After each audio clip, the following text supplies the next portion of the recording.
welcome to the IncGamers Podcast on twitch.tv/IncGamers at 7:30 or thereabouts. Let's say that. Usual team is here with me. I'm going to say hello now to Paul Younger. Hello, Paul. Hello. Good evening. Been loving the technical details of getting this podcast running, haven't you? Yeah, love it. It's just typical bandwidth issues, as per usual. Yes, so I apologise if you're watching this live and we're a little bit late. That is the reason for that. If you're watching it after the fact, it doesn't matter, who cares? And also here is Tim McDonald. Hello, Tim. Hello. We should have been live streaming the technical issues. I said this before, but I think that people would have thoroughly enjoyed seeing, for instance, our Skype window with us typing at each other, saying things like, why aren't we doing it yet? We had your gammon steak cookery moment for a little while. That was quite entertaining until, unfortunately, Skype had a fit and threw me out of the call in some sort of fit of horror.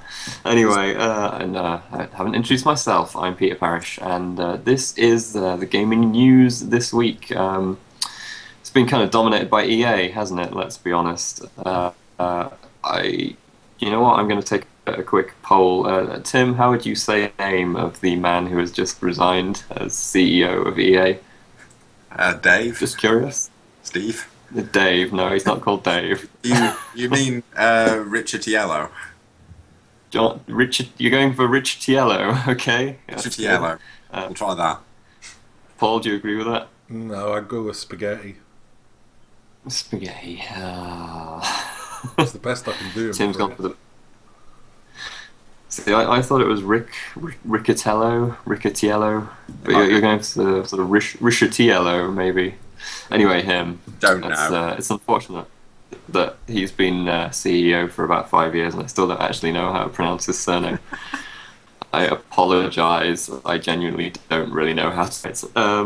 Anyway, he has the news that came through yesterday that he has tendered his resignation. He will be stepping down as CEO on 30th of March, and also leaving the board of directors, and I guess doing something else. What does this mean for EA, I guess? We can start with that, or we can reflect on his reign at the head of EA. I'd like to reflect on something. I'd like to say what it means for games journalism, and it means that we don't have to spell his name anymore, which is second only in difficulty to pronouncing it.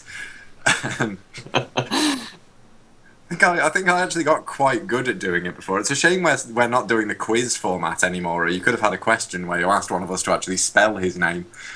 Yeah, I did actually think that too, but I'm not going to ask you that. Well, he's presided over.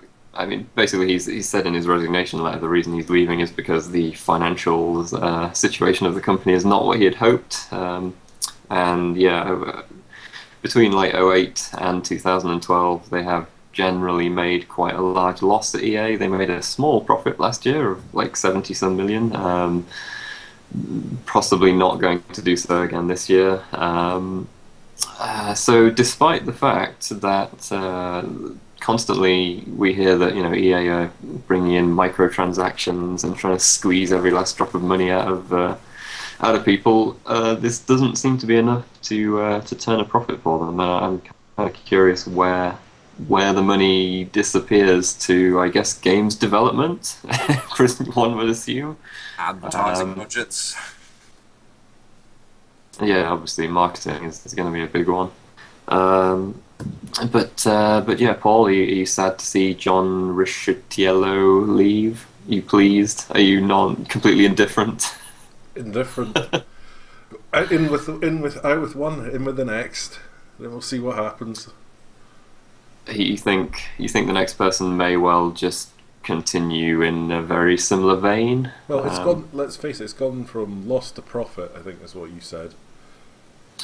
He has gone. He has gone from massive loss to small profit. So in a lot of ways, it's kind of a bit of a shame that he's had to leave for financial reasons. But also from the point of view that during that period that he's been in power, yes, with his tyrannical reign, basically the company's had to go from pretty much a box copy market through to a digital online market. I mean, there's a hell of a shift if you think about it. in the last sort of how many 4 years or whatever it is he's been there, in how we buy games and consume games, and they've obviously had to change and spend money on that to make that change possible. So it's probably not been a particularly easy job for him, to be perfectly honest. No, I mean, he came in with quite a progressive, for video games, format of seeking out new intellectual properties and getting EA on that. You know, because early on we got Dead Space and Mirror's Edge and Brutal Legend, the first Crisis, stuff like that. He was sort of, I don't know if he was actively against sequels, but he was certainly trying to generate a new set of games, some of which, of course, then did go on to spawn sequels in Dead Space and Crisis. And then, I don't know, as it went further along, he kind of seemed to settle more, or perhaps was forced by investors and the board, I don't know, to sort of settle into the general pattern of, sort of pursuing franchises, to use that dreadful term. I don't know if you guys would agree with that assessment of his reign, to use old word. I was mostly trying to. I was checking Google to try and figure out how to pronounce his name. Oh, for God's sake, Tim! Jesus, get a grip. That was 10 minutes ago. We're trying to keep things moving here. Accuracy. I'm trying to get in-depth analysis of his business credentials, which is incredibly difficult, actually, because the EA speaks very, very little about its inner workings. I mean, we get their public accounts because they're a publicly traded company, but they're very, very controlled about what they release and what they talk about. So much of this, unfortunately, is speculative and based on just what we've seen happen over the past few years. But it's very, like you just said, it's very, very difficult to work out how much of an impact John, as I'll call him, we're on first name terms, Johnny.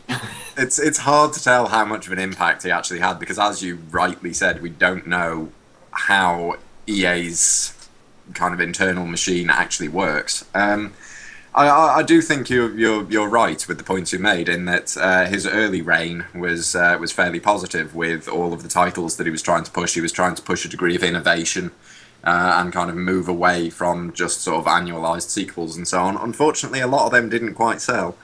And I've got a nasty feeling that EA is only going to get worse off the back of John leaving. Simply because whoever comes in as the next CEO is going to do so with the mandate of pushing up the stock price and essentially making as much money as possible, which means that, if anything, they're probably going to get worse.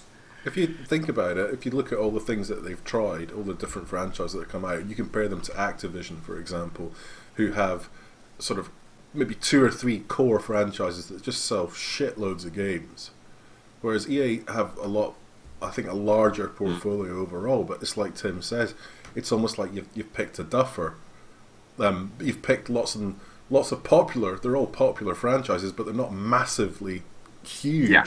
Like, say, World of Warcraft or Call of Duty or Skylanders or so on. So, well, they do have things like FIFA. Apart from FIFA, lots of sports licenses which do really, really well for them. But yeah, barring that, I think you're right. They've basically got the sports licenses and Battlefield, and I can't think of too much else that's a huge franchise. I mean, Crysis is big, obviously. They've got a lot of big franchises, but as you said, nothing that is truly massive that everyone is going to buy. I think with both Battlefield and Medal of Honor, they sort of tried to compete on a Call of Duty level, and sort of neither of them really did that. I guess Battlefield 3 would possibly be the closest, so maybe we'll expect to see something similar with Battlefield 4, which we might talk about a little bit later, if we can dig up anything about it, which we can't because they're not telling us anything. So yeah, that's. I guess we'll see. They have a kind of interim executive chairman at the moment at EA, and time will tell whether whoever they secure as the new CEO will, I don't know, take them in a new direction, or whether they'll try and just kind of carry on down this same path, which isn't necessarily endearing them to the public and the consumers at large, but might end up making them money in the long run, I suppose. Speaking of, SimCity continues to generate plenty of news stories. Over the last week, what have we had? Well, we had Lucy Bradshaw from Maxis coming out and, optimistically titling her post "Straight Answers." Spouting lies. I think oh, stop it, you big girls. Spouting lies. Discuss fame. Oh no, Peter's gone AWOL on us again. God. I do like the picture that he's frozen. God. Everything's done in motion. It's like being in the Matrix. There we go. Skype. You come on. Your video isn't moving for me. You just appear to be this really creepy picture. It's frozen. It's such a wonderful place. Yeah, I'm hearing you now. At least you're not moving, sadly. But maybe in a little bit it might come back. Hopefully. Yeah, just carry on. We'll just have to look at your lovely image. Okay. Well, yeah. I just wanted to ask Tim. He went with spouting lies for Mr. Bradshaw's blog post. Maybe thought you'd like to elaborate on that. No, not really. Yeah, you would. No, not really. Moving on. Well, if you're which parts did you feel were a little less than honest? If you're not going to comment on it, I bloody will, because this has been. Oh, he's back. Yeah, I'm going to go to Paul then. I'm fine. This spouting lies bollocks. I mean, really, it's drama, causing drama where there really isn't that much drama. I know you differ on opinion on DRM, maybe as I do, Peter. I don't agree. Yes. I don't like DRM. Don't get me wrong. But the thing with this game is that everyone who's moaning and bitching and saying, "Oh, but it's all lies," they're not buying the game anyway. So what does it matter? It's not like EA, for example, have said, "Oh yeah, you can play it single player, man." Everyone went out and bought it and then realised that they couldn't. So I don't see what the big deal is. No, but what they said was you can't play it single player, not because we don't want you to play it single player, but because it's too server intensive. We need to do all the calculations on our end. And then we discovered that was actually a complete and blatant lie. Yeah, and suddenly the story changed to, no, you could actually play it single player, but we didn't want you to. Yeah, but so we didn't want it. Yeah. What does it matter? Do you not think it's curious, Paul, that they've taken a famously single-player game no. and made it an always online multiplayer one? No, because actually, and I talked to you about this earlier, discovered something last night when we were playing. I'm not going to talk about it now because I'm going to talk about it later on. But sure. Actually, the online component is actually probably more important than people have actually realised. I'm not saying that the server needs to handle all the calculations and so on. Okay, but yeah, right, we could probably have it single player. But the way the game has been actually designed, I do genuinely believe that the multiplayer is probably more of an important component than people have actually thought it was, and still think it is, even a week on after release. Do you actually mean the multiplayer, or do you mean the region? I mean the region, but you need other players. Why couldn't you just have a region that you were building in single player, where you built up 4 or 5 cities? Because why do you need the online multiplayer? What would be the point in that? How many cities have you built so far? 3. 3 total? Yeah. Have you enjoyed building those 3? Yeah.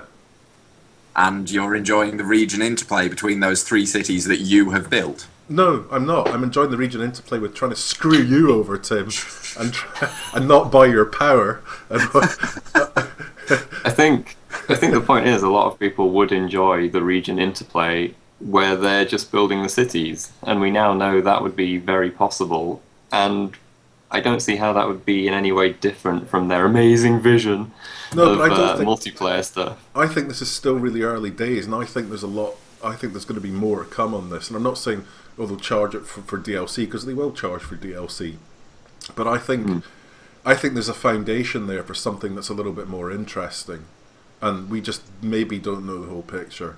I don't. Do you not think there's a bit of a problem with but the company, as a member of the games press, a company telling you in interviews and in pre-release hype and stuff, telling you this is the reason why we can't do an offline or a single player version, I'm not and then that defending turning that. out to be not true. Do you not think that's a bit of a problem? Yeah, I'm not defending it, but at the end of the day, You kind of were defending it though. Well, you kind of did. I am an am. Yeah, it's just bad. I mean, if you think about it, after release, all the comments that were made were really ill thought out, not thought through at all. I think a lot of people who are in PR departments were shooting their gobs off about stuff they probably didn't really know very much about, and it's obviously caused all kinds of problems for the developers. Now, obviously, you can't sort of throw your PR department under the bus, so to speak. So, as the stories have gone along, everyone's tried to toe the same line. I'm not saying that it's right what they've done, but I actually think there's more to the game. I do believe that their vision, which they've always said was the online component, and that's how they built it from the ground up. I do actually believe that now that I've played more. The problem right now with SimCity is people don't know how to play the damn game right now. There are bugs, there are problems, there's absolutely no doubt about that. The traffic's a great example and it really screws up your city, but there's a lot of things I think people are just not trying and not working through. People just want to zone the city, watch their building skyscrapers go up, and have a massive population, but it's actually a bit more than that. But I'll talk about that later on. Am I hear Skype's being weird. You're vaguely audible. Yeah, look, I don't. Good. I don't disagree that they set out to do the region thing. I totally would agree with that. I don't think that's been a problem at all. And let's remember that SimCity 4 had regional play as well, so this isn't anything particularly new. I do basically side on the with the group who say, okay, this is great, but can we have the sort of multiple cities in a region, just one person doing all the cities in that region? There's nothing, we now know there's nothing stopping that. Yeah, and I don't see how that's agree fundamentally massively different from having a couple of people having cities in the region and trading between each other, rather than you just doing it yourself. I agree with you. I think there should have been a single player option in there. I'm not saying that I think it should have been an option. Basically, the word is option. It should have been in there. But on the same token, I think there's a lot of drama. I mean, I just honestly thinking back to Diablo 3 release last year, for example, all the crap that came out, all the sort of trolls that hit the forums trying to stir shit up. And it's just, a lot of it's just trying to stir stuff for the sake of stirring stuff. Nothing's going to change, you know. So a modder may come along and be able to make a single player version of it, which is brilliant, and the dev team have said, oh, we'll support modding, but we just can't do it right now. And the reason they can't do it right now is because they're trying to fix the game bugs. Once that is sorted out, I think we'll see things settle down a bit. But yeah, I think there's just a lot of drama over nothing, to be perfectly honest. And I do actually get pissed off with people that go on about saying, oh, it's terrible, it's bloody disgrace, EA are shocking, and the DRM, blah, blah, blah. And they have no intention of buying the game anyway. They don't care, they're just there to cause a stink and stir it up some more. If you don't like it, don't buy it. If it's a real problem for you, just don't buy it. At the end of the day, by you not buying it, you're hurting EA because you're not putting money in their pocket. So that's what people want to do. They want to stop EA putting stuff out in DRM, so don't buy it.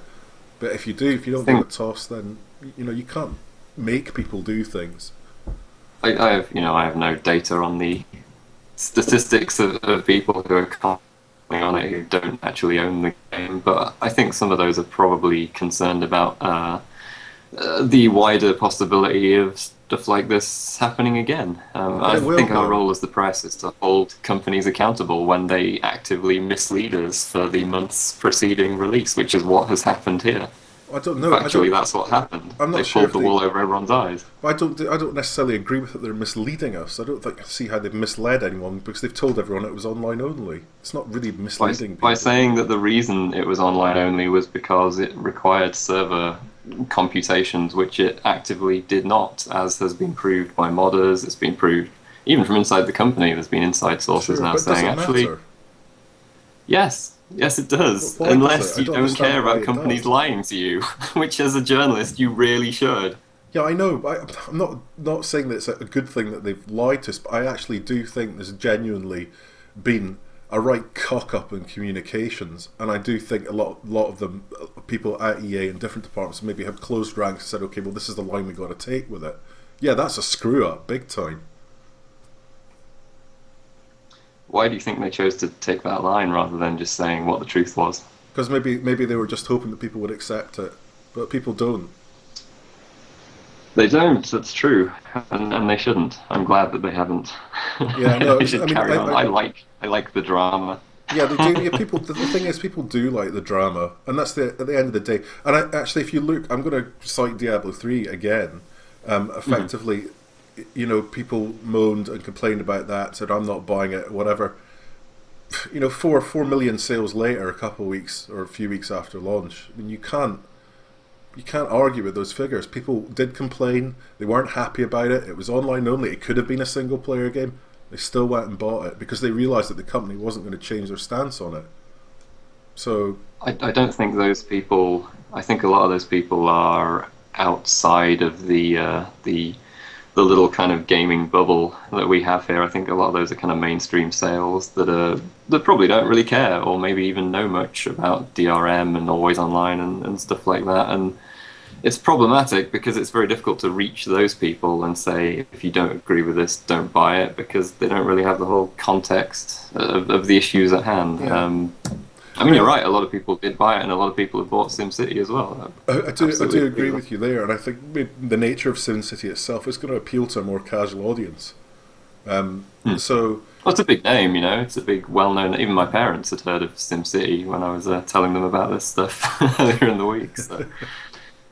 But to conclude on that, though, Peter, I will say, yeah, I agree with you. It wasn't right the way they've handled it. It wasn't right the fact that they came out and towed that line and said it was basically not a DRM issue. I'm no doubt about it. I'm sure it is a DRM issue. I've got no problem with that. But what I have a problem with is people complaining about it when they don't really have any intention of, you know, playing the damn thing anyway or buying it, or maybe wouldn't have bought it in the first place.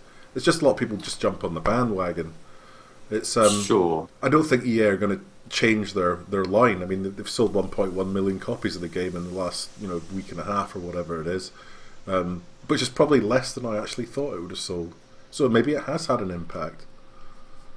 Well, I mean, that's going to be coming from pre-orders, and of course we don't know how many of those were refunded, and there's all kinds of data there that we're not getting. So it's kind of. It's a little bit nebulous, that 1.1 million number. They've obviously sold a lot, whatever way it is. I mean, look, I want to make it clear that my beef isn't really with the game, because I haven't played the game. You know, I'm not really commenting on that aspect. I just don't like the PR duplicity. That's kind of my whole angle there. We talked about this for quite a long time. I might bump the rest of the news so that this doesn't. No! Oh, okay, fine, all right. You complain about these things going along, and then that's my fault. That's my fault. All right. Anyway, yeah, okay. Well, I was just gonna. There isn't much to say essentially, but say that a couple of games with a 4 in the title have risen to the 4 this week. Battlefield 4 has been teased. Very much just teased. I saw a picture of a man running in the rain. That was pretty much all I saw of Battlefield 4. And the next Saints Row, now under the publishing umbrella of Deep Silver, released a trailer end of last week, which had pretty familiar Saints Row style gameplay. I saw a shirtless man surfing on a car. I saw people being kicked crotch, etc., etc. So, yes, I know, Tim, prior to this podcast, you said you knew nothing about either of these games. So, of course, I'm going to hand over. Did you even see the Saints Row 4 trailer at all? No, I decided that because I'm probably the person here who knows the most, I would imagine, about Battlefield and Saints Row, because I played all the Saints Row games, I played most of the Battlefield games on and off. No, I decided that I wasn't going to pay any attention to the Saints Row trailer or the Battlefield teaser, so I know literally nothing about any of these. Well, Saints Row 4 looks a lot like Saints Row 3, Saints Row the Third, I should say. I know there was some sort of stuff with that. Originally, THQ were going to do a standalone expansion called Enter the Dominatrix, Enter the Dominatrix, which originally was an April Fool's gag and then became real, and then it was going to be DLC, and then THQ went bankrupt, so that kind of didn't happen. But I think a lot of that is being incorporated into Saints Row 4, because it kind of looks like you're in a... basically, I think you, as the head of the Saints, are now president of the United States, but you've been kidnapped by aliens and put in a virtual reality alternative universe version of Steelport, and now you have superhuman powers. That's what I know about Saints Row 4. That sounds pretty good. I'd play that game. Yeah. I'm looking forward to Saints Row 4. Saints Row 3 was... it was alright. Saints Row 2 was superb. It kind of hit the right balance of pure gameplay mechanics and over-the-top ridiculous stuff. Saints Row 3 had a bit more repetition, wasn't quite as entertaining in a lot of respects. But yeah, I'm looking forward to it. It's a series that pushes the boundaries. It's the closest to what GTA used to be, I think, in terms of the original GTA, in terms of being quite silly and cartoony and over the top. I'm not prior to sort of GTA 3 when everything went a bit more po-faced. Yeah, I like Saints Row. It is a really good series for the most part. I'm looking forward to that. I guess there will probably be dildos. There will probably be dildos, yeah. There usually are in these things. Yeah. Paul, I know you've just got Battlefield 3 as your freebie game out of EA. Are you going to play that in anticipation of Battlefield 4? No, it's the usual with the Battlefield series. What I tend to do is buy it 2 years after everyone else has bought it. Then go on the servers and find out there's nobody there because they're all playing Battlefield 10. But yeah, I don't really know much about Saints Row. It's not something that particularly appeals to me. And neither did GTA, to be perfectly honest. I'm probably like the only person on the planet that probably doesn't really give a toss. But looking at Battlefield 4, yeah, man running in the rain, really fucking exciting. But if you look at the background, there's a nice big cityscape, so I'm assuming that we're going to have some sort of modern day city warfare type setting in the rain. And the teaser trailer they put out looked like some sort of wet gun type thing as water splashed sensually down the metal. A sexy wet gun. It did. It gave me a massive boner just looking at that teaser. But I don't know. It's another Battlefield, really. I hope they come up with something exciting and something new with it. Like I say, I think Bad Company or whatever 2 or whatever it was the last one that I played. I didn't bother with 3 just because it just didn't really look like it offered that much more excitement for me. Like I missed the last COD because it's the same shit over and over again. But I probably will possibly maybe have a look at Battlefield 4, maybe, as long as it's in the rain. If it's in the rain, then as a Scotsman I can relate to that. I just hope the Battlefield 4 single player campaign isn't quite as shit as Battlefield 3's, because that was really terrible. With the exception of about 2 or 3 bits, that was just awful. It was desperately trying to be Call of Duty and doing it really badly. Whereas Bad Company 2 had a really good single player campaign that was I thoroughly enjoyed. I'd like to see something a bit less shit, a bit less linear, a bit less forced. I'm curious as to what they're going to do with the multiplayer, though. Because I can't see it being all that different from Battlefield 3 if it's still a modern-day setting.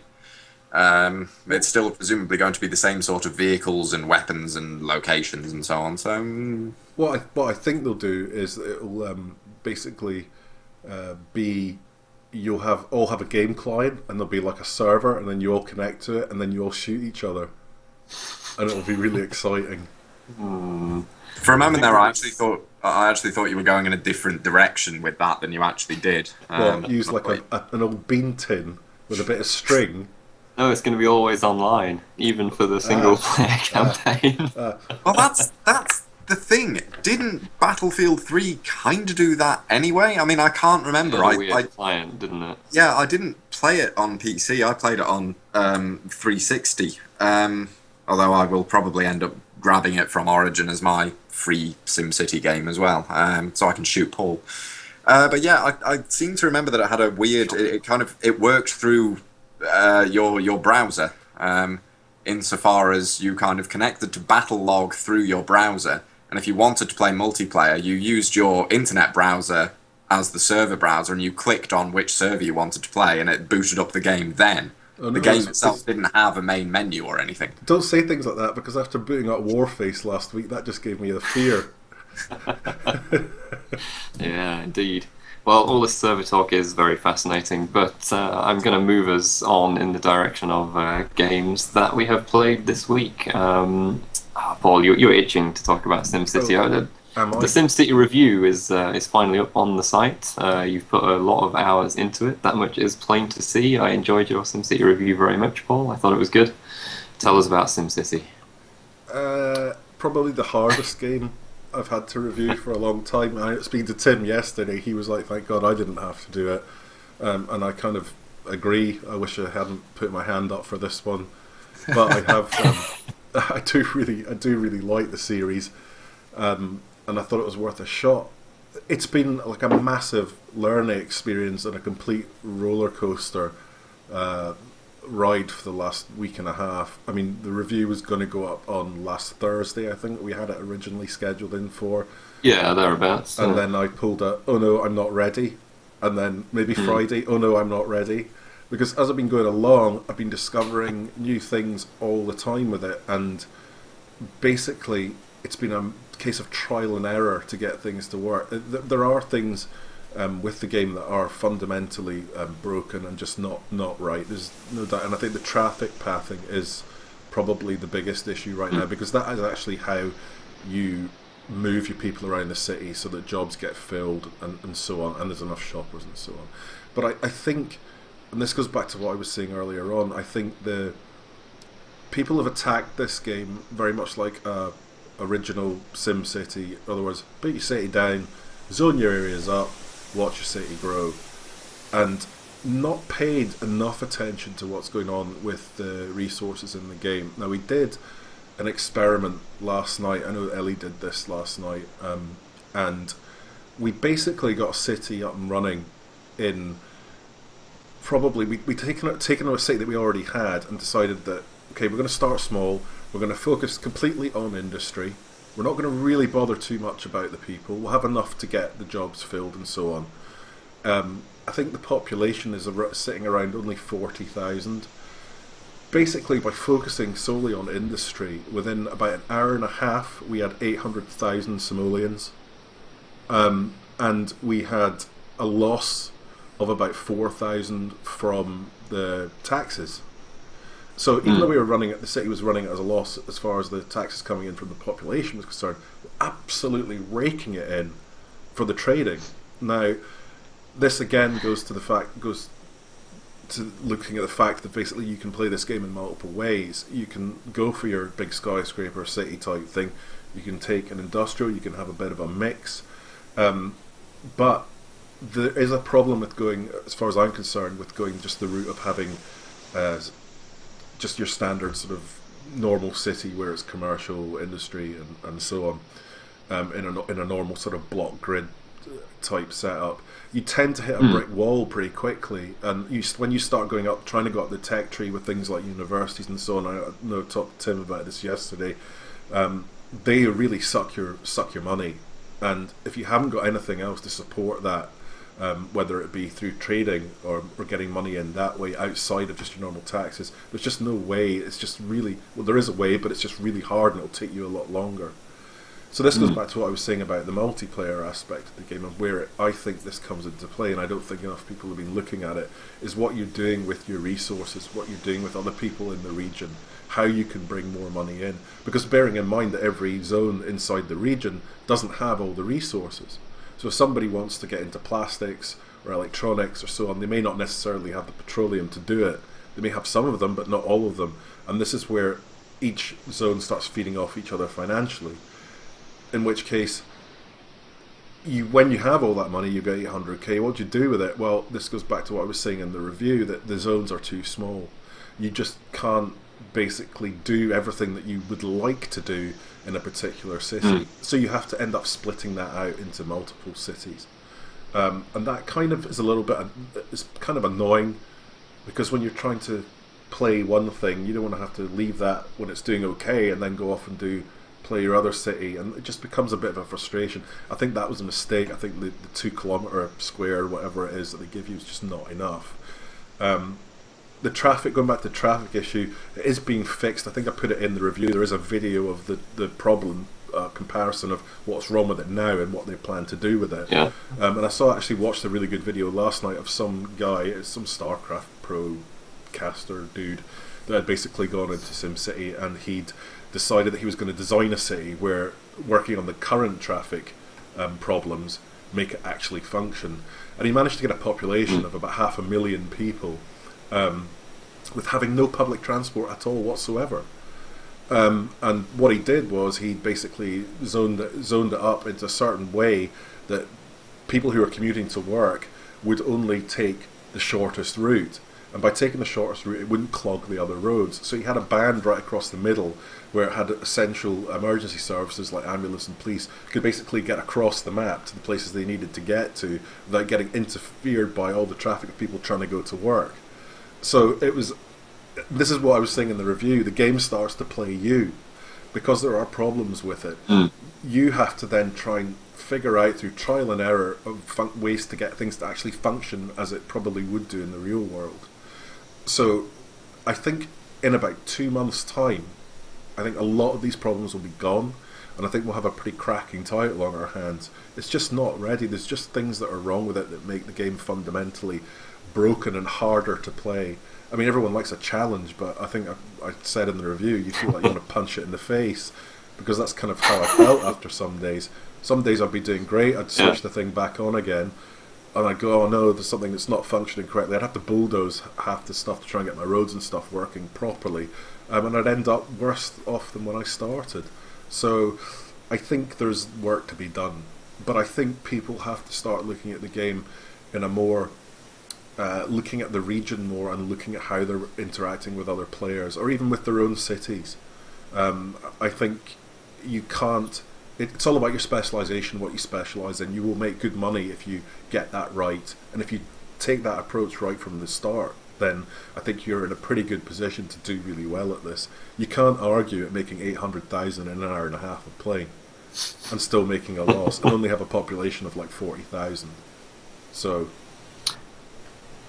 yeah, that sounded like you built a sort of kind of freakishly libertarian city with that one there. That, you know, like free trade all the way, zero taxation, raking in the dollars. It wasn't that there was zero taxation. It's just that the population, we deliberately hadn't put up tons of roads so that people would start populating the city. We'd kept it small. I mean, there's tons of room free on the map for us to put more stuff down. We haven't filled the map by any means. It's only probably 1/3 actually utilised.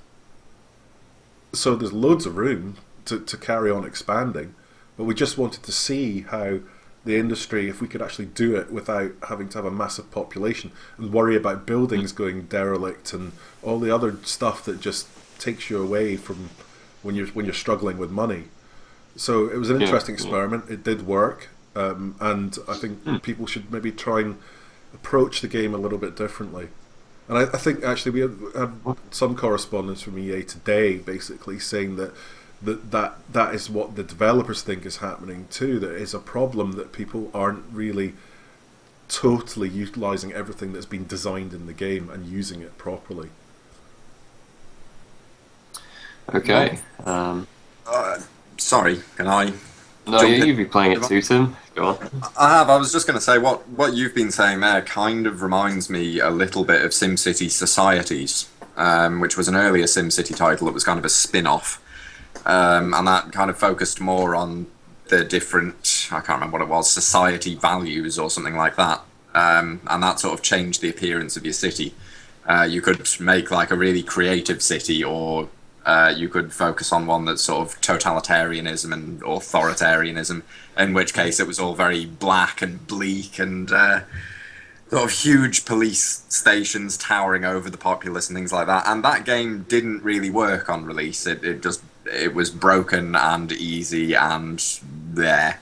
And then it got patched, sort of in the years after release, and it became a really good game in the end. I mean, it wasn't a classic SimCity game, but it was still really, really good after they'd had a bit more time to fix the issues that people had with it. And I'm kind of hoping that we'll see the same thing here with SimCity, that these problems are just early teething issues, and that it will wind up being something more than that. Because I do think there's the foundation of a good game there. Well, we've been told that basically, and I quote, the developers are working 24/7 to sort this out. So more blatant lies. Obviously a lie. Obviously it's DRM related. Obviously. Hey, now you're just taunting me. Come on. I am going to say a few words about Sniper Ghost Warrior 2. That's what I've been playing recently. Tim, no, you don't play as a ghost who is also a sniper. I'm sorry, that's not what it is. God damn it! It's just a normal, I want that regular. Game. I was so excited about that when I heard it, because I thought Sniper Ghost Warrior. Oh my god, this is you're a ghost and a sniper. It's going to be amazing. But you've broken my heart. So what is it then? Would that it were true. No, you're just a regular modern-day sniper man. I haven't played Master of this, the first two, so this is initial impression. I am currently in the Philippines tracking down someone who's trying to trade a bio-weapon, I think, possibly to Al-Qaeda, possibly to some other terrorists. I think he's Russian, the guy who's doing this. So it's the usual thing with the plot there. Yeah, it's quite... Basically, the setup is you have sort of stealth-ish parts where you're kind of making your way to the sniping point, usually like an overlook, either like a sort of observatory or an old church bell tower or something like that.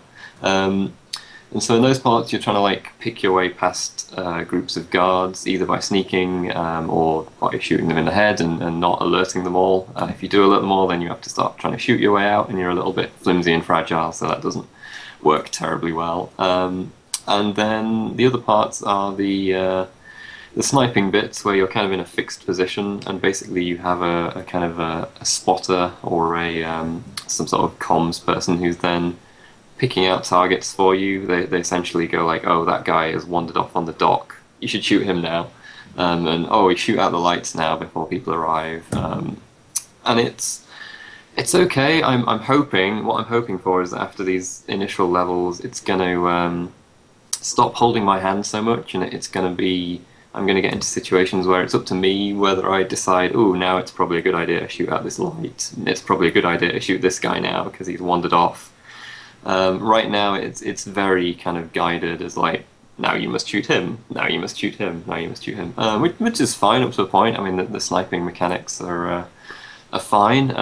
It's got like wind and stuff like that, so you've got to account for the ballistics drop off at distances and stuff like that. I'm playing it on kind of intermediate at the moment, which gives you a little bit of a helping hand with that. I think on expert it won't have so much guidance, and I think it would be a lot tougher, so I'll give it a play on expert once I've gone through on normal difficulty. But yeah, it's resolutely alright at the moment. I'm kind of hoping it's going to get better than alright, a little less guidance, a little less linear maybe. I mean, it's never going to be a sort of fully open world, go wherever you please type title, and that's perfectly fine. I just would like a little less, a little more freedom in picking my own targets, I suppose, which you do get a bit in the preceding parts to the sniping. You sort of choose if you want to take people out and if you want to sneak past, but I'd quite like it in the sniping too. But we'll see how that develops as I play through it, and the review of that will be up when I'm done, probably next week, I would imagine. That's so you can't. Kitty! There's a cat has arrived. God, here we go. You've started Tim off now. So you can't walk through walls. You can't walk through walls. No, I did get a bit stuck on a tree at one point, but that's different. Cat, don't walk on the keyboard. You might disconnect me from Skype. That wouldn't be good. Tim, I know you've been playing. Tension. You've been playing Runner 2. I have. Before I get onto that, there is one thing I want to mention for reasons that will very quickly become obvious.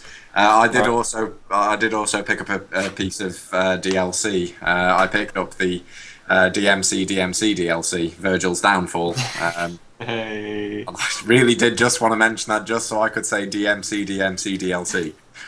And yeah, that's well quite good. It's very much more of the same to an extent, with a new character, new weapons. Oh, sorry, a new weapon, new techniques to learn. It's quite good fun. It's a bit of a shame that Virgil isn't incorporated into the free bloody palace mode that they added with the 100 waves. But that aside, yeah, it's not bad at all. But now that I've got that out of the way, yeah, I've been playing Bit.Trip Presents Runner 2: Future Legend of Rhythm Alien, which is a close tie with a reckless disregard for gravity in my favourite video game titles of the past few years. I think also Chef Boyardee presents Charles Barkley Shut Up and Jam Guide, and Chapter 1 of the Hoops Barkley Saga is also quite a good title. That is very, very good. I also quite like Chegger's Party Quiz, but...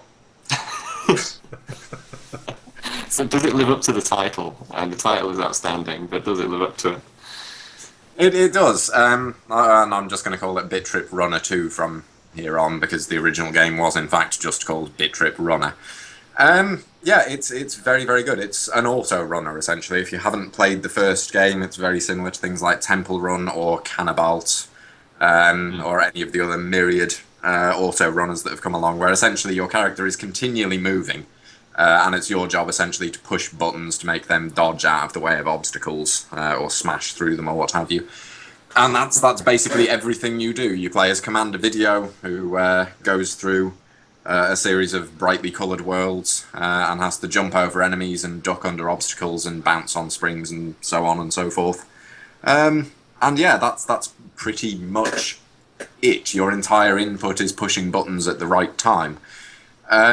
Where it gets really, really good is the fact that it kind of merges with the background music. There's kind of a synesthesia thing going on, in that the visuals are very closely related to the music. Every time you pick up a piece of gold, it plays a musical chime that fits perfectly with the music. The rhythm pretty much dictates when you're going to need to jump and duck and slide and all the rest of it.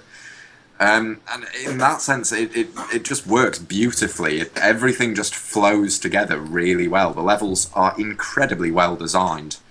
There's all sorts of multiple routes through. And there's secret areas. There are tons of collectibles to pick up. There are extra costumes and extra characters, and there is just a huge wealth of content in a game that is very, very simple, but is extraordinarily well built. And yes, in that respect, it is rather good.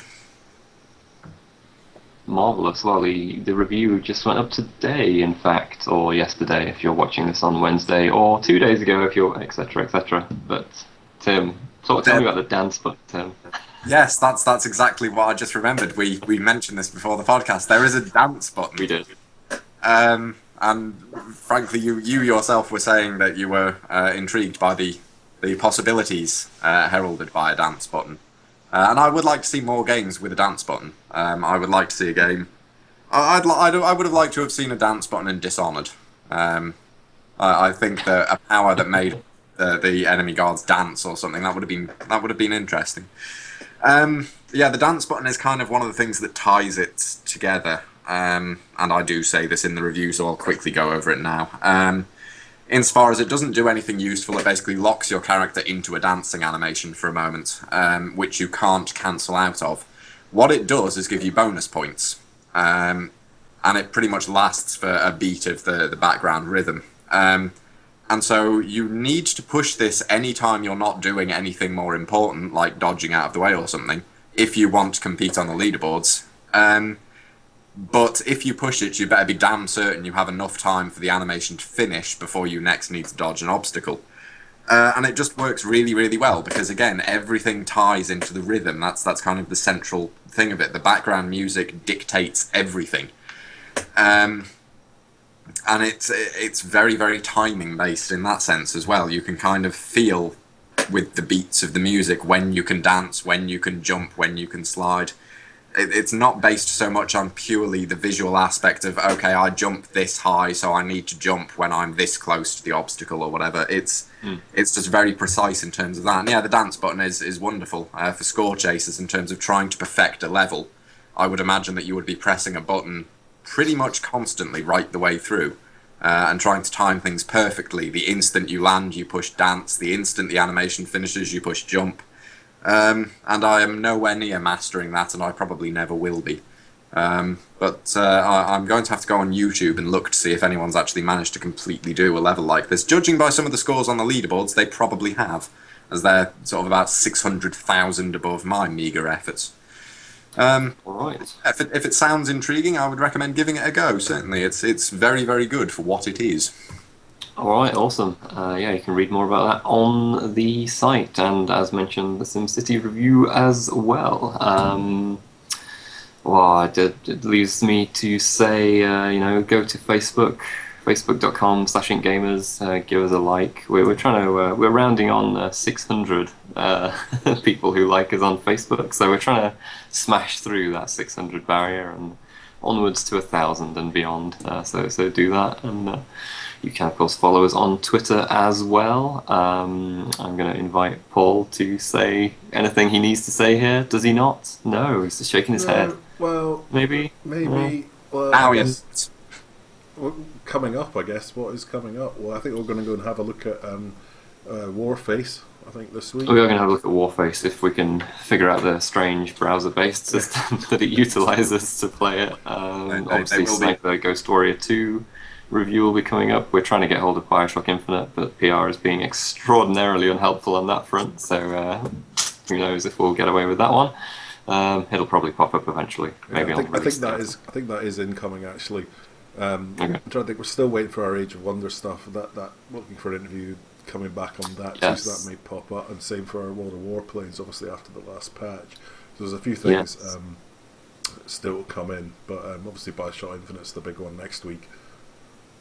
If you want to see us playing Petroglyph's Victory, by the way, check out that article about the interview on why they pulled the Kickstarter. You can see us playing some 4v4 games against the developers, and definitely not being allowed to win by the developers. We definitely won on merit. I want to make that.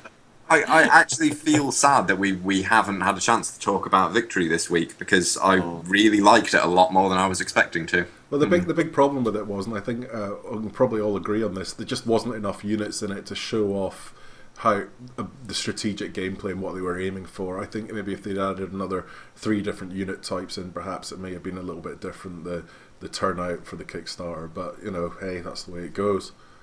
I think the problem on Kickstarter, when you're asking for a large sum of money, which at 700,000 they were asking for a large sum of money, while left field and innovative and creative and unique games can make their money back on Kickstarter, I think if you want to make a big total, you're going to have something pretty familiar and instantly like, oh yeah, I really want another one of Torment, I really want another Wasteland, I really want another Double Fine Adventure, and I don't think, unfortunately for them, I don't think there were going to be enough people saying, I really want this for that amount. That's a shame, but they've learned from it and they're still going to try and publish it. So it will perhaps emerge one day with publisher backing instead. We'll see. We'll go and watch that. Also, as well, and I'll talk to Tim about this after.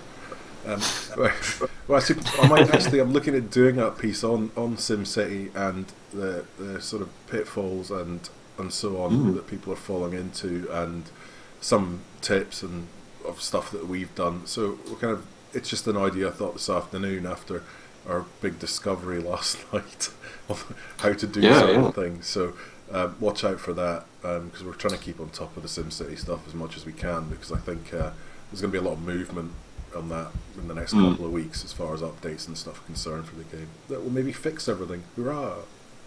Hurrah indeed. Well, we'll find out if it's next week whether it's fixed. We might do another SimCity roundup on the podcast when we return next Tuesday, live-ish at 7:30 on Twitch, and also recorded and archived and all that stuff on Wednesdays. Until then, I will bid you goodbye. Ta-ta. Bye. Goodbye.